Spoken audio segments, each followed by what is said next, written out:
ela fica situada aqui. A gente vai encontrar então as artérias renais, em vermelho, entrando nos rins. Em azul, as veias renais, saindo dos rins. Tá bom?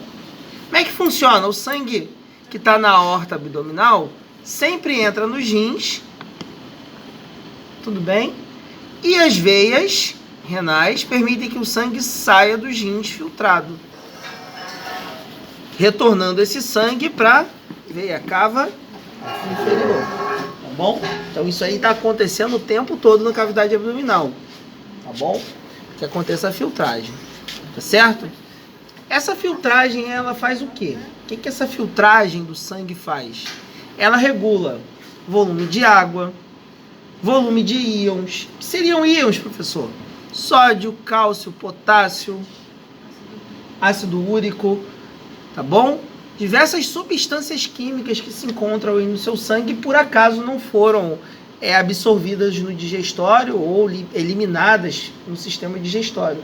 Então, o que ainda ficou na corrente sanguínea precisa ser purificado e essa filtragem acontece justamente aqui. O rins também elimina o excesso de água. Então, quando a gente bebe a água passa para o sangue através do sistema digestório. E aí, o que os rins fazem? Jogam para fora esse excedente de água. O excedente de água mais impurezas vai produzir um fluido que a gente chama de urina, tá bom? Vai ser um líquido que precisa ser excretado do nosso corpo. Não tem mais nada que a gente precise, tá certo? Tudo bem, gente? E aí, durante esse sistema, né, o rins ajuda na regulação do pH do sangue, ajuda na quantidade de sangue, ou seja, o volume hídrico, regula a pressão arterial, por isso que você tem remédios para pressão que às vezes fazem a pessoa urinar mais, é justamente para regular o volume hídrico e regular assim a pressão arterial, tá bom? Acima dos rins, a gente vai ver essa estrutura aqui que parece um chapéuzinho, ó, de um lado e do outro. Na verdade não são chapéuzinhos, tá certo? São sim glândulas. Então, ainda hoje, o meu amigo, foi você, né, que perguntou de sistema endócrino? Foi quem que perguntou se tinha até aula do sistema endócrino? Você, né? Então, são glândulas, como algumas outras que a gente viu. Então, os rins são glândulas muito importantes para a sobrevivência do ser humano, tá? Essas glândulas suprarrenais se chamam glândulas suprarrenais ou glândulas adrenais, podem ser chamadas assim também. Elas servem para a nossa sobrevivência. Então, um hormônio chamado cortisol é produzido dessas glândulas e é produzido também a adrenalina. Então, tanto o cortisol quanto a adrenalina permite que você consiga reagir em situações de estresse. Quando você toma um susto, né, e você tem um ataque cardíaco, você consegue reagir ali à situação de perigo, a participação dessa glândula é essencial, tá bom? Por um outro lado, situações de estresse em exagero podem fazer com que esses hormônios sejam liberados em grandes quantidades e a pessoa possa ter mal-estar, problemas mais graves, inclusive em outros órgãos, tá bom? Então, por isso que a pessoa não pode ficar sob um estresse muito grande durante muito tempo. Por exemplo, a pessoa às vezes está vivendo um problema muito grave, né, em relação à parte psicológica dela. E ela acaba adoecendo muitas das vezes, por quê? Por conta da ação desses hormônios em exagero na corrente sanguínea. Tá certo? Tudo bem, gente? E assim, a função é muito rápida porque o sangue está passando aqui dentro, está sendo filtrado. Quando esse hormônio é dispersado, ele acaba sendo jogado muito rapidamente de volta na corrente sanguínea. Bom? Então, ó, marca para a prova, glândulas suprarrenais. Ou glândula suprarrenal, né? Tá bom? Em relação ao órgão rins, o rins, através de um corte, mostra a sua porção interna. O que a gente vai ver quando observa a região interna do rins? Alguns vasos sanguíneos adentrando o tecido renal, tá bom? A camada mais superficial, ela é mais clarinha, é chamada de córtex renal. Então, um alfinete no córtex renal, eu colocaria nessa região mais clara, tá? Inclusive a região aqui onde a gente está vendo os vasos sanguíneos. Ó, vou apontar aqui que fica mais fácil para vocês poderem ver. Tá bom? Então, um alfinetinho aqui, alfinetinho aqui, alfinetinho aqui, aqui. Córtex renal. Só que tá aqui, ó. Você tem cálculo renal? Vamos falar daqui a pouco. Tá bom? Córtex renal. No córtex renal vai ser a região onde a gente encontra os glomérulos, que vão ser conglomerados aí de tecido. O sistema renal aqui não tem um rins com tamanho maior para a gente ver, tá? E nos glomérulos a gente vai encontrar as células renais, que são chamadas de néfrons.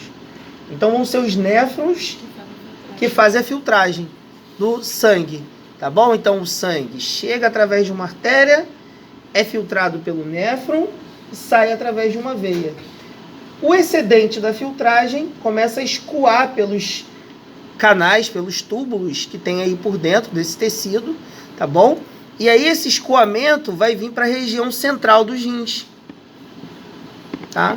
Essa região central dos rins vai ser formada por um tecido mais escuro, que a gente vai chamar de pirâmides renais. Então, cada região aqui, ó, destacada, se a gente aumentar isso, tem um formato de pirâmide, por isso é chamado de pirâmide renal, tá bom? Essa área mais escurinha. E aí um alfinete em cima delas se chama pirâmide renal. O conjunto das pirâmides renais vai formar o que a gente chama de medula renal. Mas aí eu não destaco medula renal, para você não ficar em dúvida se é pirâmide ou se é medula, tá? Eu destaco apenas pirâmide renal, tá bom? Professor, na pontinha são as papilas? Sim, sim, mas eu nem vou colocar aqui, não vou citar não, para não ficar muita coisa num espaço muito pequeno, né? Pra otimizar as coisas, tá bom? Aí, galera, essa região de pirâmide vai ser o encontro desses canais, onde está escoando a urina, tá certo? E aí a gente vai ter a constituição dos túbulos formando o que a gente vai chamar de cálices menores. O que vão ser os cálices renais menores? Esses entroncamentos aqui dos canais, ó, que tem um tamanho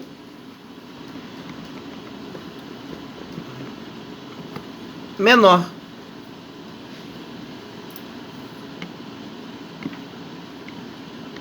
Tá bom? Então um alfinete, ó, vou tentar mais para cá, ó, nessas regiões aqui,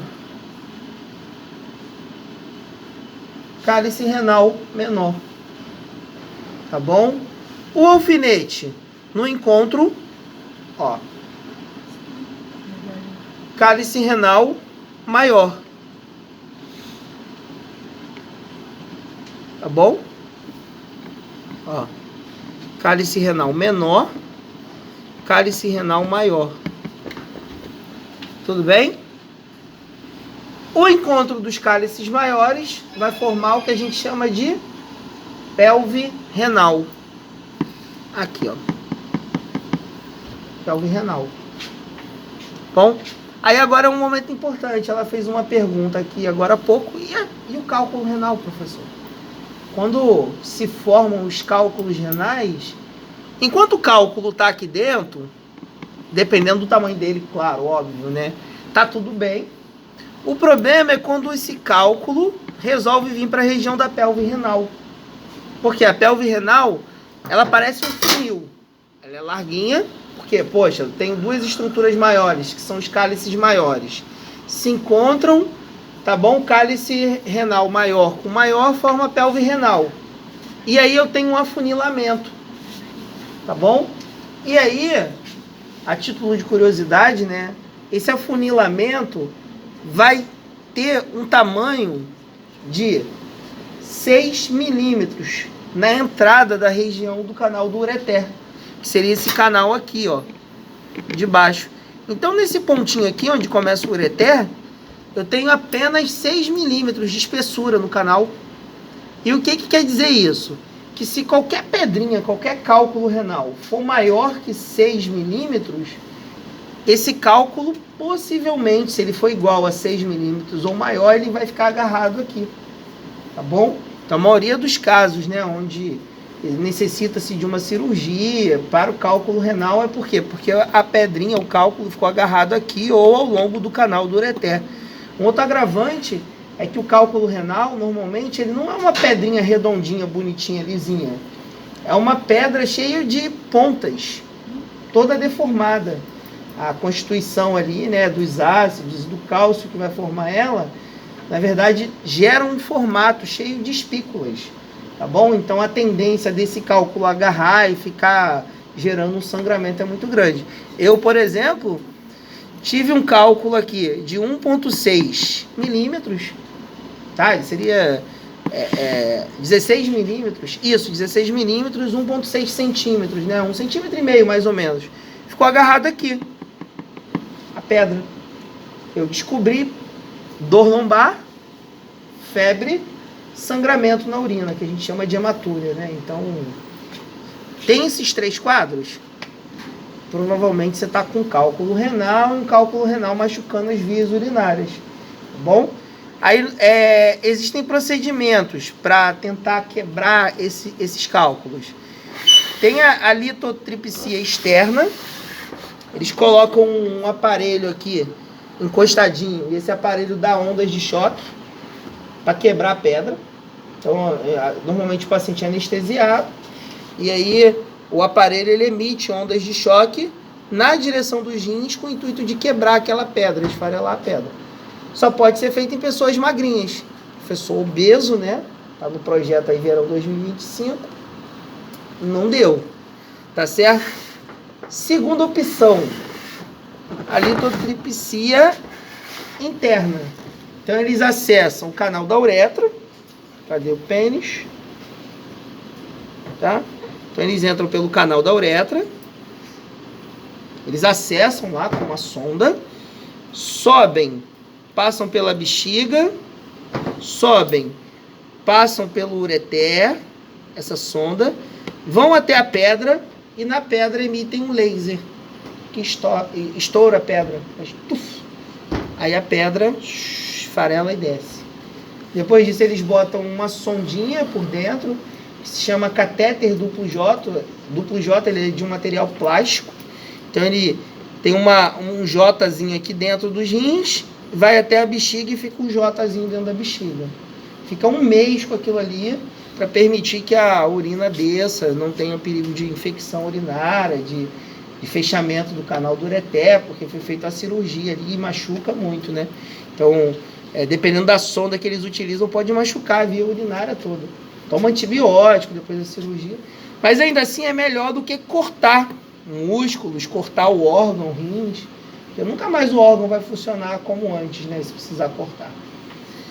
Ainda hoje, às vezes precisa fazer cirurgia aberta, só quando o rins é muito... O rins não, quando a pedra é muito grande. Então, vamos supor que a pedra tem mais que 2 centímetros, pode ser que tenha que se fazer um corte no rins, fazer uma videolaparotomia, tá bom? Então, aí depende do tamanho da pedra, tá certo? Então, o melhor exame é a tomografia computadorizada, para ver o tamanho do cálculo, exatamente onde ele se encontra. Só que a tomografia expõe o paciente a muita radiação também. Então, às vezes, o médico pede ultrassonografia. Tá bom? Então, uma coisa importante, né? Tudo bem, gente? Tem gente que consegue expelir a pedra, só que a pedrinha desce e vai machucando tudo, mesmo sendo pequena. Então, por causa do formato dela. Tá bom? Tem uma pergunta, professor. Pergunta. Aqui é pelve renal? Não, a pelve renal é aqui, ó. A pelve renal é o encontro dos 2 cálices maiores, tá? Então, os cálices maiores formam a pelve renal. Ó, revisando, pra gente sair do rins. Córtex renal, camada branquinha, tá bom? Pirâmide renal, tudo bem? Cálice menor, cálice maior, que é o encontro dos menores. O encontro dos cálices maiores, eu vou marcar aqui por causa dos vasos sanguíneos que estão aqui. Pelve renal. Pelve renal aqui. Tá bom? Baixou. Ureter. Ureter, gente, vai ser um canal que é responsável por levar a urina dos rins até a bexiga urinária. Então, se eu coloco essa pecinha aqui, ó, bexiga urinária. Bom? Então, cuidado. Ureter e uretra são nomes parecidos. Tá bom? Então, sempre se lembre. ureter, leva a urina do rins à bexiga. Uretra, responsável por conduzir a urina da bexiga ao meio externo. Então a pecinha está aqui, né? A uretra seria esse canal que passa dentro do pênis. Bom, então a gente não esquece isso não, tá? Tudo bem, gente? Bexiga urinária.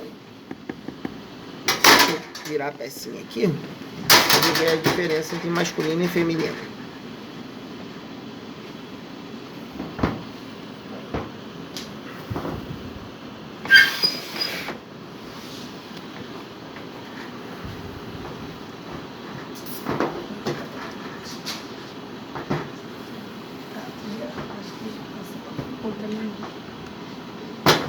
Vou botar igual aqui para não confundir vocês no vídeo. Tá. Os dois virados de frente para cá. Então, ó, os dois órgãos genitais, masculino e feminino, cortada, a região genital cortada ao meio, na vista medial, tá? A região do reto e o ânus, que são componentes do sistema digestório, tá bom? E aí a gente começa aqui a fazer as comparações. A primeira comparação que a gente vai fazer é em relação ao sistema urinário, tá? No homem, o que a gente vai encontrar aqui? No espaço pélvico, que seria essa região aqui, ó. Se eu posicionar aqui, olha aqui. Bom, eu coloquei aqui dentro, tirei. No homem, no espaço pélvico, eu tenho somente a bexiga urinária. Por isso, a bexiga do homem também é maior, além da uretra. No caso da mulher, eu tenho a bexiga urinária e o útero. Então, o espaço pélvico da mulher, ele é dividido, ó. Tá certo?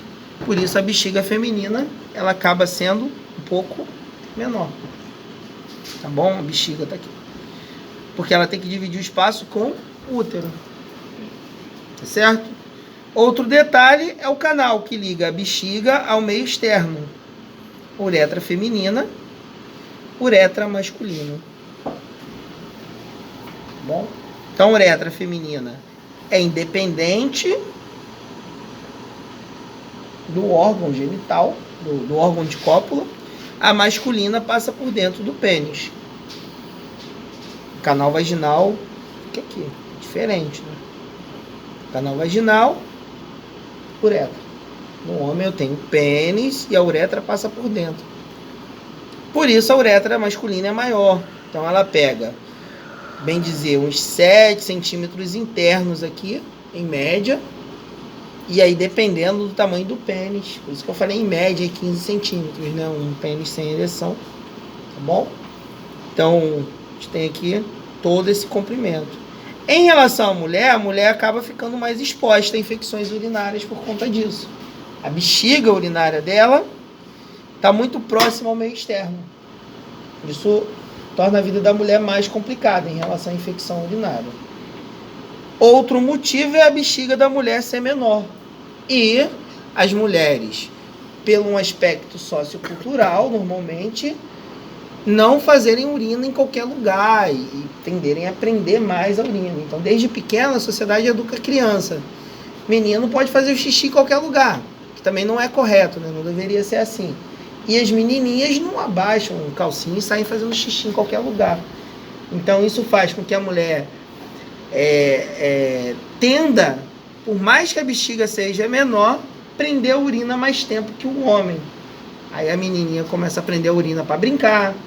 Depois está trabalhando, prende a urina enquanto está trabalhando, aí está na aula, não sai da aula para ir no banheiro, prende xixi até o final da aula. Isso é saudável? Não, nem para homem nem para mulher, tá bom? Por que não é saudável? Se prender muita urina, partindo do princípio que ela fica aí, em média de 400 a 600 ml de urina no máximo, estourando 600, mas é muito difícil, tá? O mais comum é de 400 a 500 ml, tá bom? Se a bexiga por acaso fica cheia, vocês concordam comigo que a urina vai começar a se acumular aqui? No ureter? E pode se acumular, inclusive, nos rins. Inclusive, alguma bactéria que está aqui na bexiga pode subir e vir para o rins. E aí dá infecção urinária. Por isso que não pode prender muita urina. Tá bom? É perigoso. Certo? Perguntas, dúvidas? Não? Beleza. Tá bom. Então, primeira etapa, sistema urinário, fechou. Aí vamos ver agora os órgãos genitais. Eu falei primeiro do masculino ou feminino quando a gente anotou? Masculino. Do masculino primeiro? Então, vamos ver primeiro a parte masculina.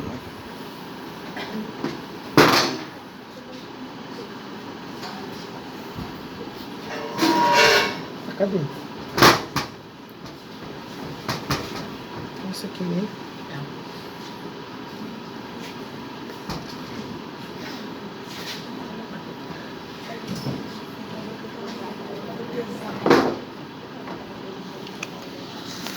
Vou deixar ele aqui, depois eu tiro. Ó, sistema genital masculino. Bom, eu começo falando da região dos testículos. Aqui, tá? Os testículos a gente chama de gônadas sexuais.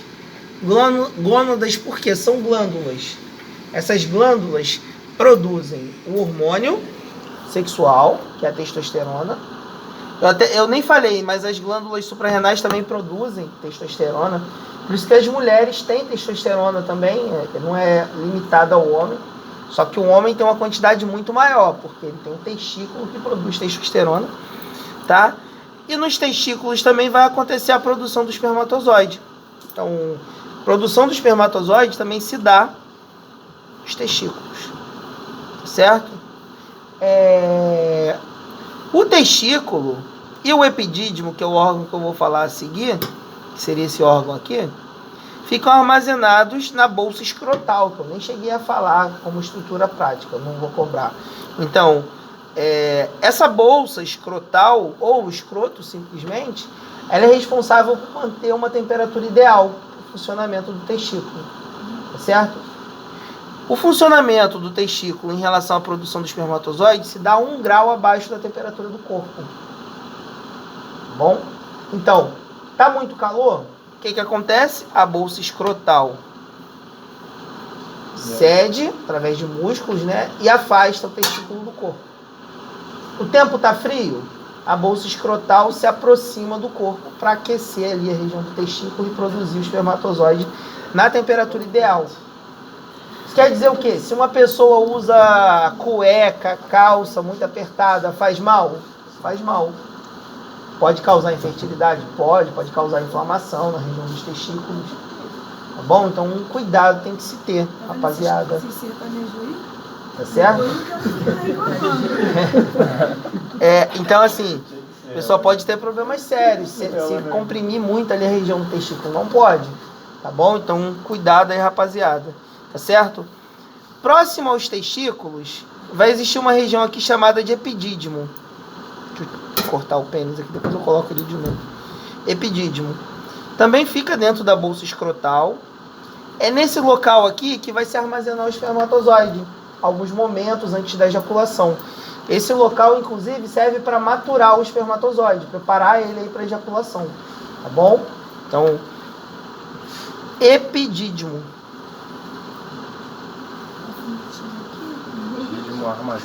Então, alfinete aqui, alfinetinho aqui. Beleza? Ele matura o espermatozoide. Armazena alguns momentos antes da ejaculação, que é o momento ali que vai ser maturado.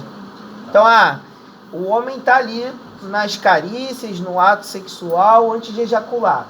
O que acontece? Os espermatozoides se concentram aqui. Tá bom? E aí, o que acontece? Se por acaso o homem não ejacular, pode inclusive sentir até desconforto. Então, vamos supor, tá lá o casalzinho de namorado, namorando no sofá, e chega os sogros, né? E aí não chega lá as vias de fato. Chegou lá os pais e tal, e aí o cara tem que ir embora. Não chegou às vias finais. O que vai acontecer provavelmente? Essa pessoa tende a ter dor ali na região do testículo. Um desconforto, é normal. Por quê? Porque o espermatozoide acabou não saindo. Ah, vai acontecer alguma coisa grave? Não. A pessoa for dormir, simplesmente, o que vai acontecer? O organismo vai reabsorver esse espermatozoide. Tá bom? E é a mesma coisa que vai acontecer quando a pessoa faz vasectomia. Pode sentir um desconforto também, a pessoa que faz vasectomia. Por quê? É feita uma laqueadura no canal que permite a saída, que é o canal deferente, que eu vou mostrar na peça, eu vou ter que tirar ela daqui para mostrar. O canal deferente, ele passa aqui por dentro, tá? Quando é feita a laqueadura, fecha esse canal e justamente os espermatozoides não saem. Então, uma das coisas que pode acontecer com a pessoa que tem a vasectomia tem um pouquinho desse desconforto, porque o espermatozoide ele vai ficar preso ali, ele não vai sair. Ah, o homem continua ejaculando quando faz a vasectomia? Continua ejaculando. Por quê? Porque sai o líquido seminal e o líquido prostático. Tá bom? Aí deixa eu tirar aqui para a gente observar o canal deferente. Deixa eu ver se dá para ver ele aqui. Tá, dá para ver aqui na lateral. Tá bom? Então, ó, tirei os órgãos. Vou colocar de lado aqui pra gente poder ver. O canal deferente é esse canal aqui, ó. Tá certo? Então ele passa aqui por dentro, junto com vasos sanguíneos, num canal que a gente chama de canal inguinal. Então, o canal deferente, ó, sai da bolsa escrotal, sobe pela região inguinal e vai num sentido posterior, por trás da bexiga. Pessoal, por que é esse trajeto? Durante o desenvolvimento embrionário, até mais ou menos 7º, 8º mês, os testículos ficam dentro da cavidade pélvica. Próximo ao nascimento, aí nos 7º, 8º mês de gestação, que é comum os testículos descerem, tá bom? Pelo canal inguinal, junto com vasos sanguíneos. Por quê? Porque os testículos precisam de uma temperatura adequada para a produção do espermatozoide. Então, por isso que fica fora do corpo humano. Fica ali na bolsa escrotal, né, acoplado. Então, essas estruturas descem pelo canal inguinal e descem com vasos sanguíneos, com nervos. Por isso que quando o homem toma pancada na região do testículo, ele sente uma dor na região inguinal, que seria o trajeto, tá bom? E não necessariamente